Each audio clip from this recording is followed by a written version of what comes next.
Well, hello, my radio friends. Now, I managed to pull the chassis out of that heavy oak cabinet, and that was a project all in itself. I won't go into detail with that, but trust me, it was much more of a challenge than I thought it was going to be.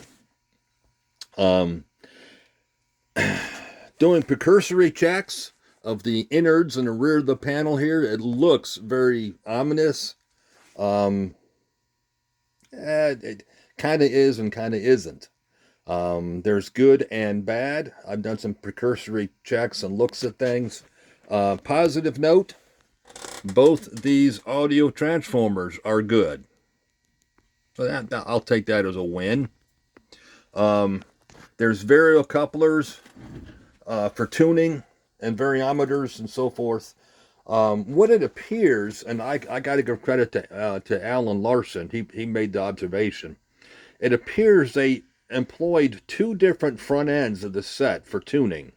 One is the one that, the three coils that on the front, the DeForest coils, they use like a DeForest front end, and then the standard varicoupler variometer front end.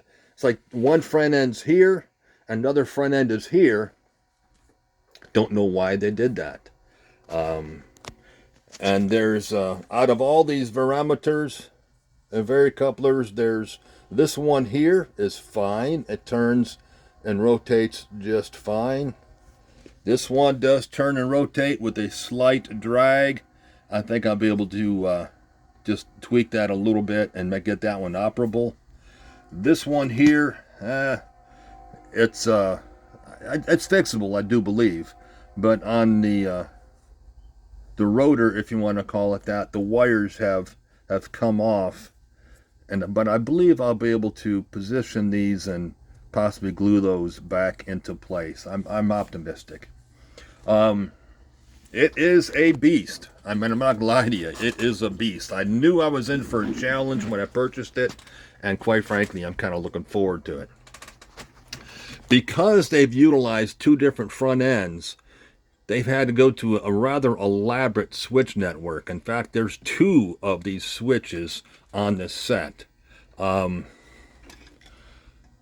There's a bunch of switches on this side, reed switches, bunch of switches on this side, and they're actuated by a shaft, common shaft down the middle with like cam lobes on it. And as one rotates that switch, it actuates and makes and breaks all these switches. So every one of these switches is going to have to be disassembled. Every one of these contacts have to be disassembled and cleaned and of course reinstalled. It's good. That's going to be the biggest project, because not only is there one of these switch banks here, there's another one inside here, down in there. Same type of switch. So it's going to necessitate I probably removing of this whole audio deck, and not a big deal. I mean, I knew going in it was going to be a project, but overall it's dusty and dirty.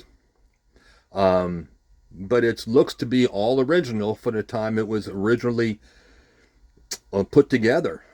And I'm optimistic when I get it all done that it's going to be a operable set. I sure hope so. Oh, on kind of a novelty note, I thought this was kind of cool. Here is what appears to be a variable grid leak.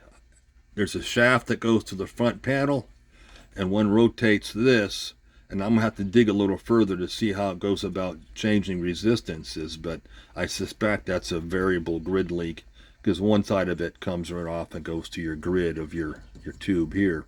I'm assuming is your detector. A lot ahead of me. I knew it was going to be a rather large undertaking when I purchased it, and quite honestly, I'm not scared. I'm looking forward to it. And, I will certainly keep you all abreast. Stay tuned, and we will talk again.